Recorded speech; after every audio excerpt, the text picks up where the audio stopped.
Hey everyone, welcome to episode number 3 of the rebranded The Live Free and Diet Hard podcast. I'm your host, Andrew Coates. And for the first few episodes, I'll go through this little spiel where my guest is Jonathan Goodman, who has been a previous guest. You're going, well, how can he be a previous guest on episode 3?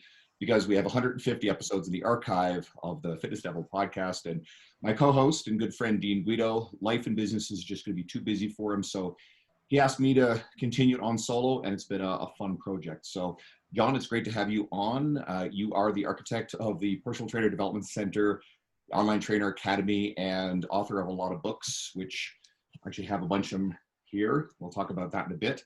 But I wanted to see what you've been up to lately, and in particular, your social media is full of you getting really jacked right now and working out a ton. So, what's going on with you lately?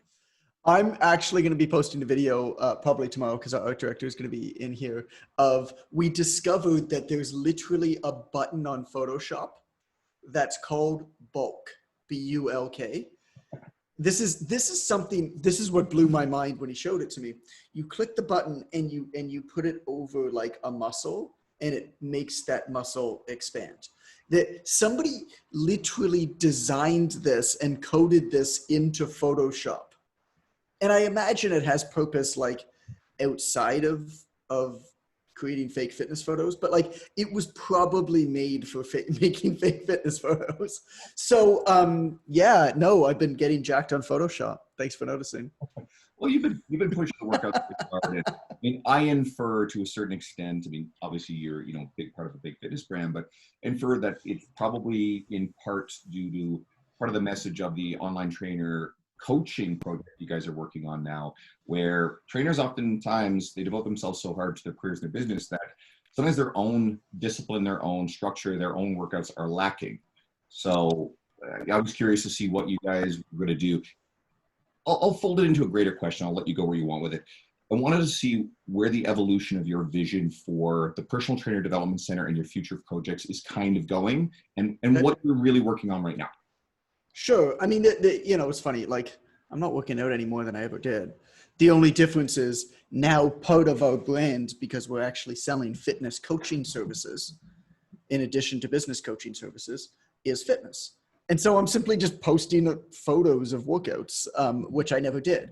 It's not like I'm not working out any different. And that's part of it. And that's part of what we're showing is the importance of, you got to put on your oxygen mask first before you put it on somebody else. If you want to take care of others, you've got to take care of yourself first.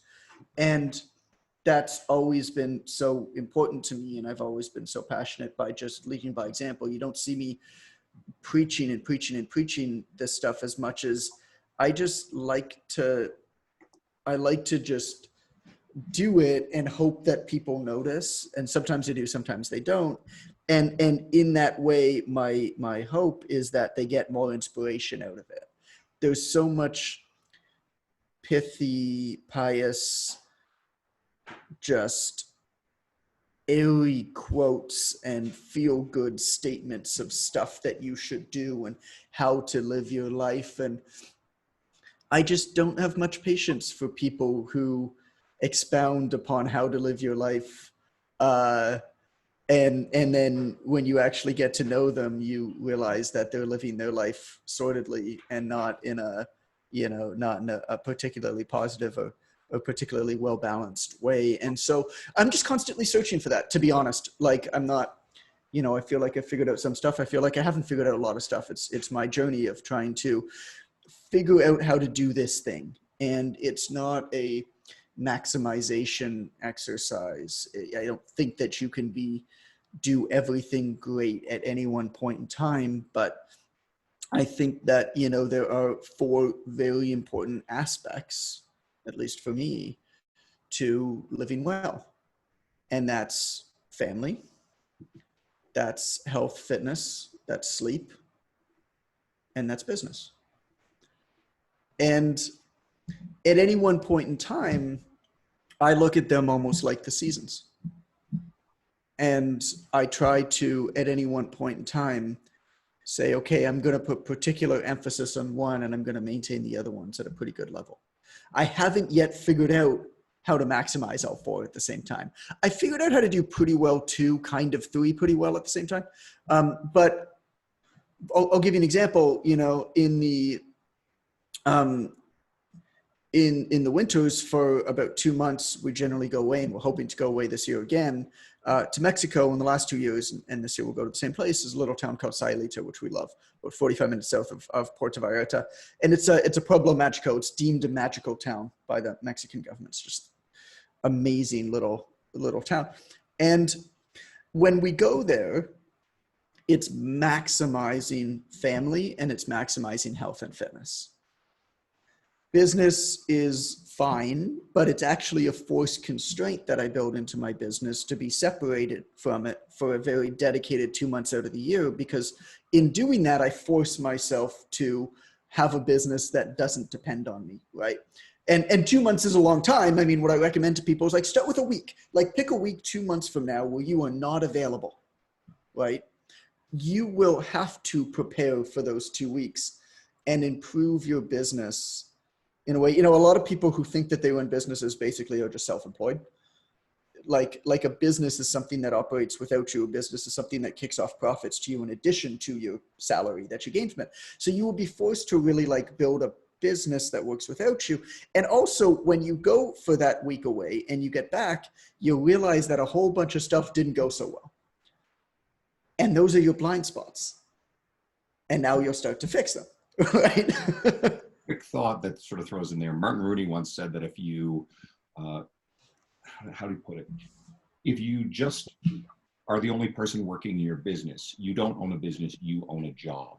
Right? And you've done a really great job of building a great team of people around you. You've got Lou and Jason and, you know, a lot of other people. It's growing. And you've got a really good team now that manages all the stuff through the PTDC, people like Esther and Shane McLean, and there's a whole bunch. So they've been really, Mike Howard, love those.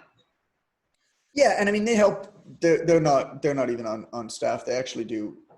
Well, Esther we pay a little bit, but yeah, they do for sure. I mean we've got a great group of people, and so this idea then, you know, in going away for these 2 months, it's like, to me that's a season, and it's beautiful because it maximizes family, but like tight family. The thing is, I'm in a number of groups of business owners and things like that, because that's a lot of what feeds me. You know, growing up in the business that I have now, I never wanted it. I never desired it. This was back in 2009, 2010. The stuff wasn't thrust in your faces. I didn't even know it existed. Entrepreneurship wasn't cool. And so I needed to find people. I craved finding people who were like me, because every adult I ever knew and all of my friends are lawyers, doctors, teachers, accountants, businessmen. You know, that's just every single person I know is that.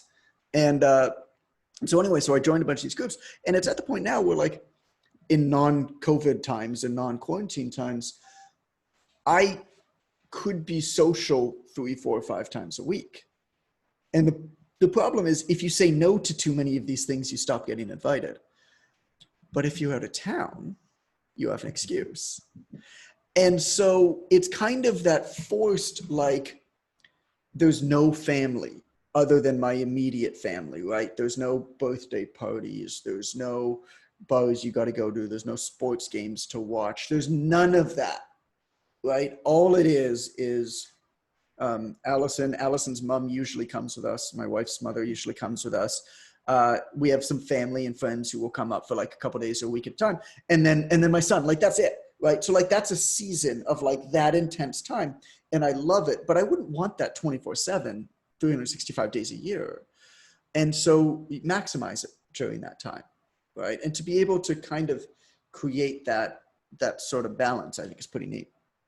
I think it's a really tough line to walk, because you get trainers. I mean, I'm just shy of a decade into my career, and I'm shockingly busy with a lot of different projects I'm working on, but I've also struggled with boundaries. But I've been a big believer since day one, you know, fuck boundaries. The trainer starting out who's worried about burnout is completely focused on the wrong thing.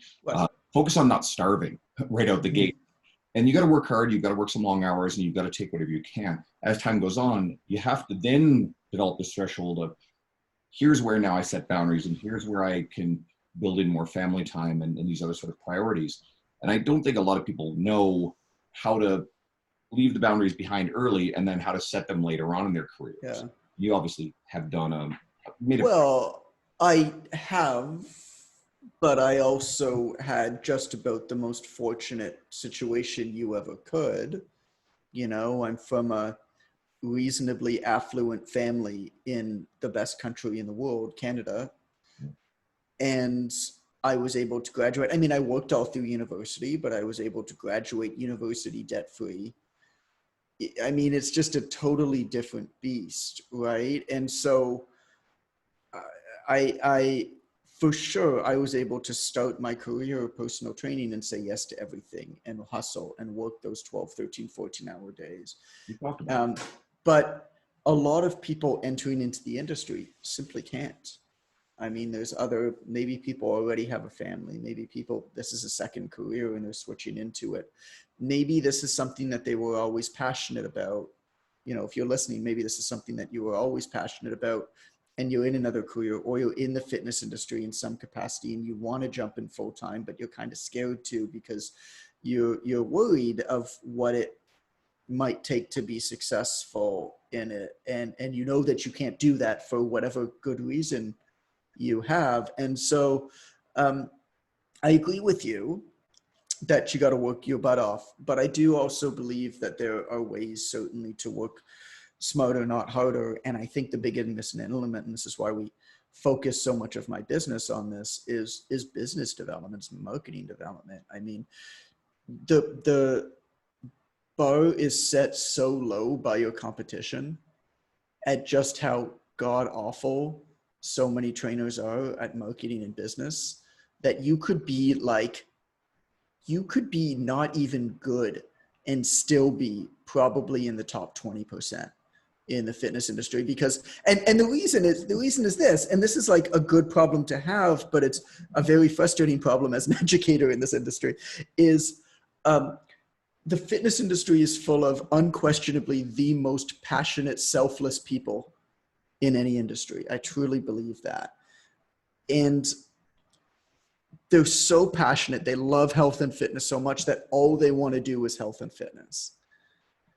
And so they read more about it. They do extra certifications, right? You do a strength conditioning certification, a nutrition certification. You do all of these different things, not actually mostly largely out of self-interest, although you're convincing yourself or making yourself believe that it's for professional development. But if you actually took a step back and dissociated from yourself for a minute, you'd realize that that extra little bit, getting a little bit better at teaching a squat or analyzing movement or whatever it is, while important and while you should never let go of that, is actually not going to move the needle in any meaningful way, because that's not actually the problem, right? That's not why you're not in the position that you desire to be in. You know, we get this in our groups all the time. You've seen it, Andrew. Like, hey guys, I'm struggling to get clients, and I have these 4 certifications or these 4 qualifications, and what do you think I should do next? Should I do precision nutrition or a MAC nutrition or a NASM post rehab specialization or whatever? It's like, what have you done for business? Clients don't care about your service. Right? I mean, and like, they haven't done anything. But that's the thing, like, they've literally never read a business book. It's like, so do you think getting a little bit better at nutrition is going to make any? Your problem is you can't get clients, man. Your problem isn't that you can't get them results. Like, so for anyone who's just listening on audio, there is video going to be on my YouTube. The Wealthy Fit Pro series, I've got 3 of them here. So getting clients. You got all 3, eh? So put them beside each other and tell me, and ask me why they're different sizes, and I'll tell you how I screwed that up. Yeah, no, I was wondering about that, right? By the way, I want signed copies of these. Seeing as I contributed to this one, so I'm actually one of the people that it's featured in Getting Clients Referrals, which honestly was the coolest ask in the world, so I'm honored. And then Starting Your Career, and then Online Training. These books are absolutely fucking great. But honestly, like all the stuff you're just saying, you went out and wrote a book to answer a lot of that stuff in one concise volume, and it's incredible. So that's the Getting Clients Referrals. So what do And you want to know the saddest thing about that? what? That's probably our worst selling book that we've put out. Do you think it was timing, given the fact that COVID dropped right afterwards? And The book came out well enough before COVID. I mean, I never really marketed it, to be honest. I didn't. So I'm sure that had something to do with it, just because we had other priorities. I kind of just put it out. But even then, we'll send like a dedicated email. We'll send a dedicated email to the online training book, for example, and we'll move whatever, 200 copies, 300 copies. That online training book is at, I don't even know, 27,000 copies or something now. And the Getting Clients one, we'll send a dedicated email to it. And we'll sell like 12. Like, it's just, I mean, and if you look at a couple of times, I've put a post just of like a picture of all of my books on Instagram, on Facebook. I'll be like, hey, which ones do you not have? And if you count the responses, the amount of people that like, I've got everyone but that Getting Clients book. It's like, that's probably, I think that's actually the best book I've ever written. It's great. It is my favorite. I mean, I'm biased, but. It's the last book that I've written, and probably most likely the last book that I'll ever write for trainers. Like I got to learn some new stuff before I write another book, but it's, it's the worst selling book we have. Isn't that amazing? And it's probably the most important, and objectively, I believe that it's the best. What did you learn from that? What did you take away from that particular fact that the book didn't go as well? That I'm not following my own advice. The amount of times I've written, and even the amount of times I write in that book, and if you want to sell, you've got to meet people where they're at in order to take them where you think that they should go. And I know that the way to sell is not to try to tell fit pros that they need to stop what they're doing and learn about business. Mm-hmm. Because they don't want that, right? They might say that they want to learn about business. So we've had a lot of very interesting conversations. Basically, when COVID hit, we have the only real curriculum for online training that exists in the world through the Online Trainer Academy. And so when COVID hit, we were contacted by just about every major education organization in the world. We had very deep conversations with NASM, ACE, ISSA. There are some pending deals with some of them. Some of them have broken off. Internationally, we have reseller licensing deals that we never talk about with organizations all across the world, from all over Asia, Southeast Asia, to Australia, New Zealand, Netherlands, Belgium, all across Europe. And what's interesting is that they basically all told me, like ACE and NASM both told me, they're like, yeah, we can't even give away business advice. Like just nobody wants it. Everybody, even if people say that they want it, they're not willing to pay for it, right? And so what I learned about that, and what hit me the hardest, I think, about that was that I need to stop trying to force down people's throats what they don't want, and I need to figure out a way to covertly give them what they want and also give them what they need. And from that, we built Online Trainer Coaching. So we have a beta test now. We never announced it publicly, but we wanted 100 clients basically for a new fitness coaching service that we're putting out, where our clientele is personal trainers and nutrition coaches. And so, we put it out to a small private group, through a small email list, and we got 100 clients within a day. So we never announced, like we weren't going to announce it publicly anyway, but anyway, we filled it in that first day. And it's going to be interesting to see them go through it. We haven't had that experience yet, but really how that came about was, all right, guys, I get it. You're probably not going to come to me for business advice right off the bat. You don't really get what online coaching is. You see all of these other people and organizations, cough, NASM, try to tell you about how to build an online coaching business when they actually have no clue how to do it because they just made it up in the last 3 weeks. And I know that because they were negotiating, trying to buy mine 4 weeks ago. And so, they'll just slap together and tell you what camera to use to do virtual coaching. It's like, that's not a thing, right? And so you don't quite get what online coaching is. You're not quite bought into the idea. You certainly don't want a business curriculum. Even if you say that you want a business curriculum, it's like secretly kind of scary for you to do that. And I get that. So I'm going to take you through a fitness coaching program because that's what you're already good at, right? That's what you want. You feel pressure to look a certain way. Maybe your fitness has fallen off a little bit in recent times. Maybe it hasn't. Either way, you can still always get better. We all feel like imposters in the fitness industry. We're all comparing ourselves to that bulk button on Photoshop that people are using. And so what we're doing is coaching people in fitness to teach them about business. You're going to see how a great online coaching program is run from a client standpoint. And we're going to get on calls with you in the middle of it. We didn't announce this as like a bonus, but we announced it afterwards to people in like the kickoff party calls and stuff like that. We're doing webinars once a month for people and basically being like, this is exactly what's happening to you. Right? Here's why we're doing it. Here's how we're doing it. And then we're going to teach them about programming at the same time. That's what we learned from it. And as you're saying all this, I've been really working on my Instagram. More recently, I post daily, if not multiple times a day. And I really do enjoy writing fitness business stuff. I do. Now, I don't offer any fitness business coaching. I never will. It's not. It does not perform, does it? It doesn't perform as well as nutrition ones. When I put up something pithy about nutrition, eggs go nuts. People share the hell out of it. Mike Isatel, who's my previous guest, he just this week shared 2 of my nutrition things. And because he shared it on his page, he has a huge following. All of a sudden, I have 550 new followers. Right. Like my account grew by 10% as it stands right now. And people just love this stuff.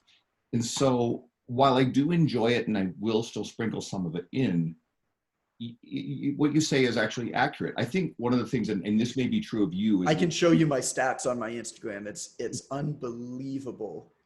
The difference. And if you follow me on Instagram, you'll notice that I have converted my account to be basically a fitness account. I've noticed this. And that's a data-driven decision. And what I was going to say was, like, I'm interested in fitness business stuff. I love people like Mark Fisher and Luca Hocevar, and you had both of those guys in your book. And these are really, really smart business minds, successful people. I like that hardworking style of like just being busy, like Luca projects. But I think it's important to realize we're probably atypical as far as the trainers out there and their interests and the things that they're focused on. And I think that's kind of what you were saying with that book.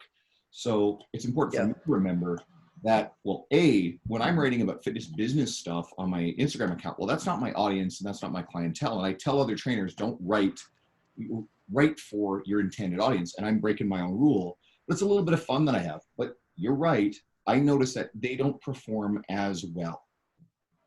Well, and there's something to be said. For example, if you were to look at my Instagram account, you'll see I do like notes from Coach John, and I do those. And what's interesting is if you look at the stats, like my 10 top posts are those notes. Like my pictures are nowhere close to that. But I don't think that an account can be just those, right? And so I do one picture, one note, one picture, one note. And the pictures I know are not going to perform as well. And the pictures to me are brand. The notes are account growth, right? I approach it the same way. So I do the little Twitter captions. So I noticed that, and I saw you do the notes ones, and I've seen a lot of people copy you. I have also noticed that. And what I realized is, and I'm like, guys, this isn't that creative. Like, this is not. And most of the rest of it looks like shit. Funny enough, you're the one who actually is doing it well, legitimately. The copycats, it looks sloppy. And the Twitter thing is really popular, and I've actually seen growth with it. And it's classic, it does well, but it's the new infographic that people still do. It no longer has the growth potential. So I noticed that you're doing something that's a little novel, that's the same idea, just a different visual presentation. And I think it probably took off really well. And now people are copying that. Yeah, it's been funny just watching the amount of things. I don't know. Let me look. I'm not as consistent just because I don't really care. Like, I don't know. Whatever. Business is fine. You know, we don't need my Instagram for it. It's mostly fun. But it's mostly when I'm bored or when I'm in the bathroom or something like that. I do it. But yeah, no, I don't know, man. It's fun. Like, it's Instagram is just kind of a dumb thing, isn't it? You know, if I ask people to comment, then they comment, and then more people see my thing. It's like, sorry, man, that's just not a game that I want to play. Like, that's just it's just not how I want to spend my time. And like I said, I mean, I'm so passionate. I think it actually says that on my Instagram. I'm so passionate by like leading by example. And I just put up a post, I think it was on Monday, that just was a picture of my son and I just like holding hands. And it was actually a photo from like a year ago when we were in Montenegro, but it was just like, you may notice that I don't post stuff on the weekends. That's because some shit's more important than Instagram. You know, like I don't want to think about content on the weekends. Like I want to be with my family. And I hope that people notice that and perhaps gain some, perhaps use that not to take any action or copy in any way, but gain some permission to think about what they want and what they don't want, and craft their own kind of model of what works for them. It goes back to what you're just saying about, instead of trying to tell fitness professionals about the fitness business, you just go to where they are, you set the example, and then they're going to figure it out, hopefully, along the way. Same idea. That's the hope. I don't know. That's the hope. But I mean, anyway, Instagram's just dumb. At least you're not it's just so bad and evil in so many ways, but it's like a necessary evil, and it's just like a stupid thing that you kind of have to do. But I feel like I've been so against it for so long personally. It's just like this ephemeral thing that I just can't like build a model for myself or my company. Like, I don't know, PTDC has like 69,000 or something followers, but like we just post graphics and whatever. Like it put it this way, it is clearly not a focus of our business. No. Right? I talked about this with Mike Isertel just last episode, and Jordan Syatt and I have talked about it recently as well. It's a lot of times with these coaches, they get asked, or people look at it and they think that their Instagram following is what drives their career success. No, it's inverse. All of the other stuff, all the long form stuff they've done for years, all their writing, all their podcasts, right, their YouTube content, everything that you guys have done with the PTDC, that then people follow your social media accounts as a result of all the other things they've been engaged with, not the other way around. Yeah, I mean, yes, basically, you know, all of the infographics, all of the content that we're building out of it, like that's all built off of our articles. None of that is unique content. Basically all of my content that I post is snippets from content that I've written, essays that I've written. All these books, you literally have thousands of social media posts, hooked up and ready to go if you want to pluck them out and do them one by one. Yeah, and I don't know, man. We have more important things. Like, and I think that that's one of the most interesting things is like anybody who runs a real company, like, and is trying to actively grow their company. There are exceptions to this. I won't say anyone. This is not an absolute statement, but for the most part, they'll be the first to tell you, they're like, sorry, man, there's more important things. You just can't see it. And it's behind the scenes, and people don't talk about it because it's hard.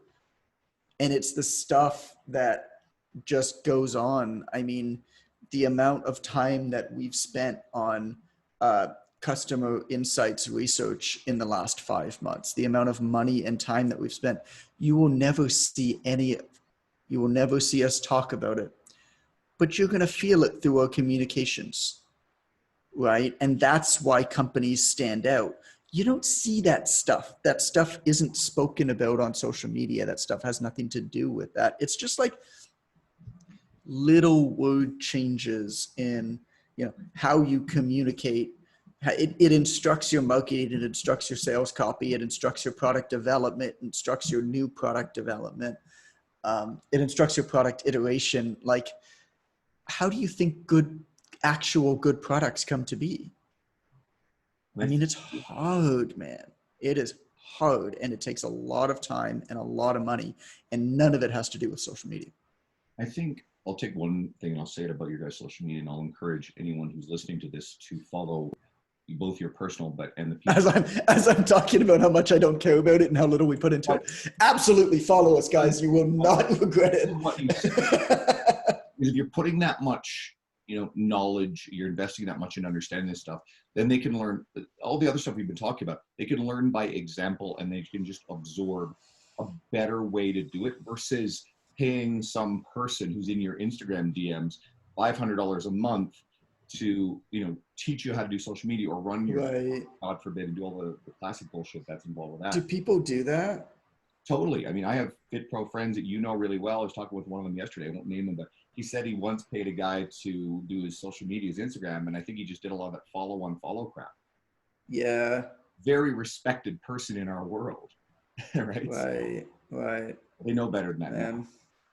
Well, I mean, they do and they don't. I kind of think that like how you do one thing is how you do everything. Who do I decide to spend time with? It's like history leaves clues. I have found it repeats itself, and a couple of times where I've fallen, prey to it with perhaps relationships or hires or something. It's like the signs were there. The type of person that I mean, I don't know who this person is. So this is not a slight on them in any way, but like the type of person who basically says, "Oh, I'm just going to hire this company who says that they're going to solve this problem for me and give them money and they're going to make all my dreams come true." It's like, I feel like any intelligent person kind of knows that that's not true, and we fall prey to it. But it's if you give in to that once, you better not give in to that again. And if you get into that twice, then it becomes a pattern that needs to be reversed. So I don't know. It's like all this nonsense in our industry about like plagiarizing and buying media appearances and fabricating testimonials and that kind of thing. It's just like, this is not, this is a pattern, right? Somebody who did this, who did those things is going to do it again. Somebody who cheats somebody is going to cheat somebody else. Like, people don't get that. Somebody who's unfaithful is probably going to be unfaithful again. So like, that's why polyamorous relationships exist. It's just, there are different types of people. Don't try to get into a beautiful marriage with somebody who's been unfaithful 3 times. I mean, it's just not going to go over well. Makes sense. You just posted today the screenshot of Right. In your DMs. There's this Yahoo article about these 5 business coaches, and I mean, is there 5? I still haven't looked at the article. I don't really care that much. I mean, I'm not going to name names. I've always had an ick feeling about one of them. I can't stand one of them, and the other 4 I've never heard of. And then of course you show this thing where they're in your DMs offering to have you pay to be featured in this thing. So it was that article. I got that message last week. Yeah, I got the message last week. Somebody sent me an Instagram message last week asking if I was interested to be featured as one of the best fitness. Here's the best part about it. This person, I have no idea who they are, but they messaged me and said, "Hey, I'm writing a feature on the best fitness business coaches on Yahoo Finance. Are you interested in being in it? If so, we can talk about pricing." Yeah, read it. It's just and I answered back, said, "I'm not interested." Here's the best part. He responds back, "No problem. Do you know anybody who is?" Of course I didn't. I mean, I just ignored it at that point. But like, is that not the funniest thing? Well, it's like, dude, you're so lazy that you can't even like figure out who does this thing to message. You need to ask somebody who already said no. Where the fuck are you already circled in the first place if you have actually no clue who these people are? Well, it's a business. I mean, my guess is this company, like, this is actually a big problem on all of those contributor websites, like Entrepreneur, like Forbes, like Yahoo, is a lot of the people get contributor accounts and then basically set up a side business where they get paid to feature people in it. And it's like seriously against the rules, but most of them never get caught because the priorities of these publications is to just crank out as much content as possible. And the contributors do work for them for free or for almost no money. So they don't care. And so are they going to rip a contributor down who's producing a lot of content for them for free just because they find out that that contributor, like, unless it's thrust in their faces and blown up, they don't do anything about it. And so like most lists that you see are pay to be in. That's really quite a shame, but it's good to at least blow the doors off of that sort of thing. So that way, when you see these kind of lists published, then you just kind of take it. It's just so funny. Do you know anybody else who might be interested? Oh, fuck. I can name you 6 or 7 people I respect the hell of, and I promise you none of them would pay to be featured in that article. Something else that is sort of Yeah, dances. my buddy Phil said that Phil Graham, my buddy in Northern Ireland, who's like does great work. He said he was contacted and said no too. Well, I wonder if Luca Hosovar and Pete Dupuis and Mark Fisher all got messages, because those guys are, kind of all near the top of my list. So. Yeah, they're in a different part of the industry though, those guys. They're not like online fitness business mentorship coaching, right? I don't know if Luca does any online fitness mentorship stuff. I know it is gym stuff. But Pete and Mark certainly don't, right? They're mostly gym stuff. Anyway. Something embedded in all that too is, and I've noticed a long time ago, and I think this probably is a big reason why you have a lot of the relationships you have, is you've got an eye for emerging talent in the industry. So I'm sort of curious if any philosophies there as to why and the how of it, or I know there's people in the industry that complain about the Fit Pro Circle. Lord knows we see it all the time. I saw some of it today. And you definitely take a more positive view of the relationships in the industry. So any of the underlying philosophy behind that? Sure. I believe it's very important to be a talent scout. I think for anybody who wants to be around for a long time, we all know that relationships are what's going to keep you there. I mean, good work in relationships, it's what's going to keep you there. Advertising, marketing is obviously very important, but brand ultimately comes down to reputation. And so a lot of that has to do with being able to be supportive, helping bring up other people in the industry who might be coming into the game a little bit after you and helping them be successful. And it's not, it's funny because a lot of people talk about this. It's like, oh, you have to have this view of, there's so much quality out there and there's so much potential. And it's like, no, you just have to understand that you can only do so much. And so, I've always believed it was very important to almost look at it like a talent scout, and I'm not going to make other people successful. I might help them through our platform get in front of people a little bit faster, but I just look for signs of people who are going to be great, knowing that even if I have nothing to do with it, they're going to be great. And then I try to help them along their journey so that I can be a part of that journey. And that's only going to benefit me in years to come. This is not a one-year game we're playing, right? We talk about Joe Dowdell, who's the head coach and program architect of online trainer coaching. I met him 10 years ago. I met him 10 years ago. He put on a programming seminar at his gym in New York City when he still had it. I went to go attend it because at that point I was starting to build up the PTDC, and I was just attending every event I possibly could to shake hands and meet people. And my flight got canceled. I was in the airport waiting for the flight. My flight got canceled. All of the flights got canceled, 7 p.m. at night. And the event was supposed to start the next day from Toronto. And I ran out of the airport, and you can't just exit an airport, right? like alarms going off everywhere. I ran out of the airport. I took a cab to the bus station. I took an overnight bus to New York City. I arrived at 6:30 a.m., grabbed McDonald's coffee, and I was tweeting them at the time that I was doing this, and dropped my bags off at my buddy's place I was staying at in Lower Manhattan, took the subway to Joe's club. And, Joe gives me a shout out right at the beginning for being there because they all knew that I was kind of doing it. And still to this day, I tell people, it's that seminar was the best educational experience I've ever attended in the fitness industry. And you can ask Joe, he'll tell you, probably on 4 separate occasions, I tried to buy rights to the material from that seminar. Mm-hmm. And I've just kept in touch with him, checked in every so often, just hey man, what's up? Chatted on the phone once every 2 or 3 years, just when he did something good or that I saw something, we wrote an article about basically what happened with the gym that he was building, all this kind of stuff.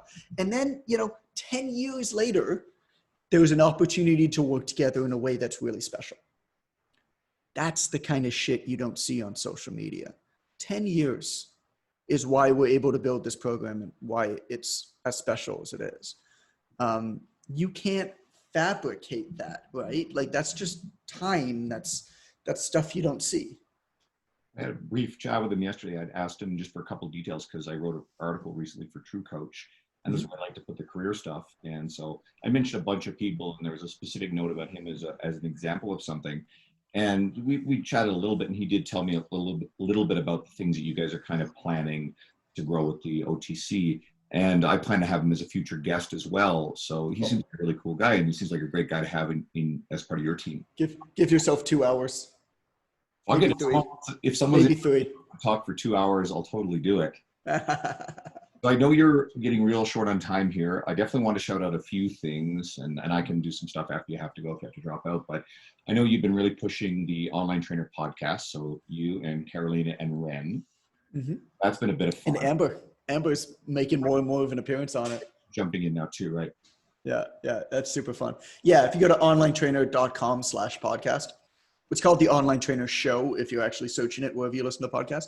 But if you go to onlinetrainer.com/podcast, and it's basically a comedy podcast, and then we sneak in some stuff about business because I believe that the majority of people who listen to podcasts, I don't think that you go to a podcast to actually learn that much. If you really wanted to learn about something deeply, you read a book, hire a coach, take a course. I think that you primarily go to podcasts to be perhaps motivated. You go to podcasts to learn a little bit about what you might want to learn about, but also kind of to have fun.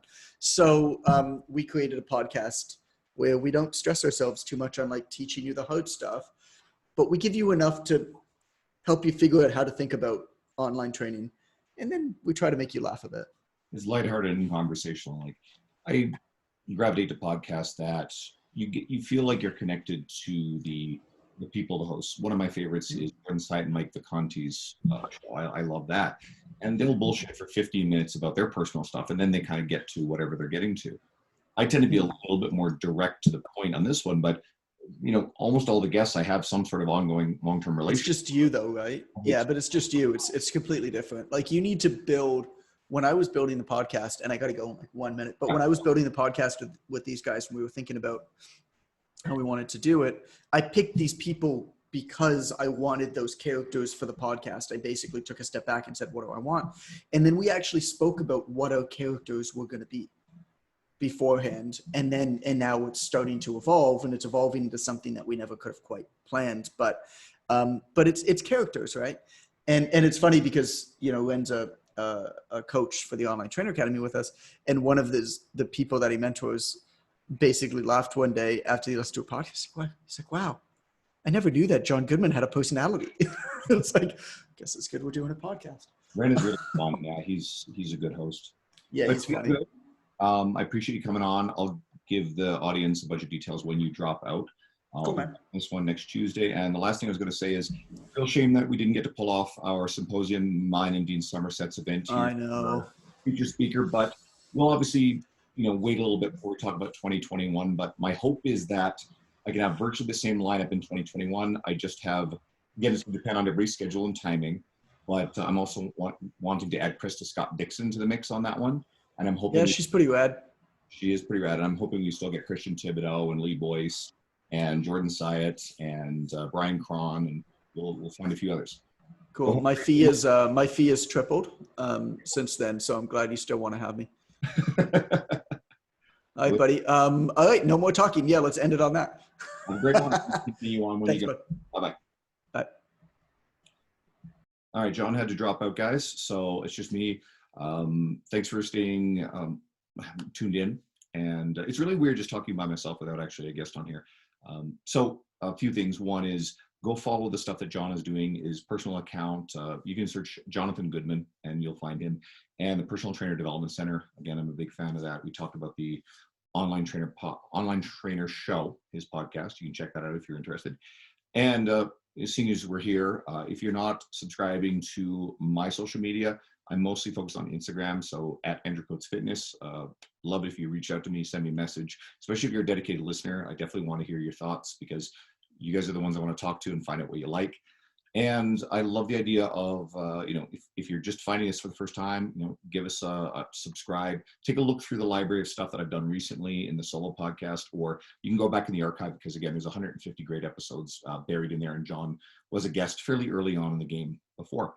And a 5-star review, that goes a long way. I know people don't think to take the time to do it, but I recently made sure I banged out a bunch of reviews on some podcasts of friends of mine that I really like and listen to.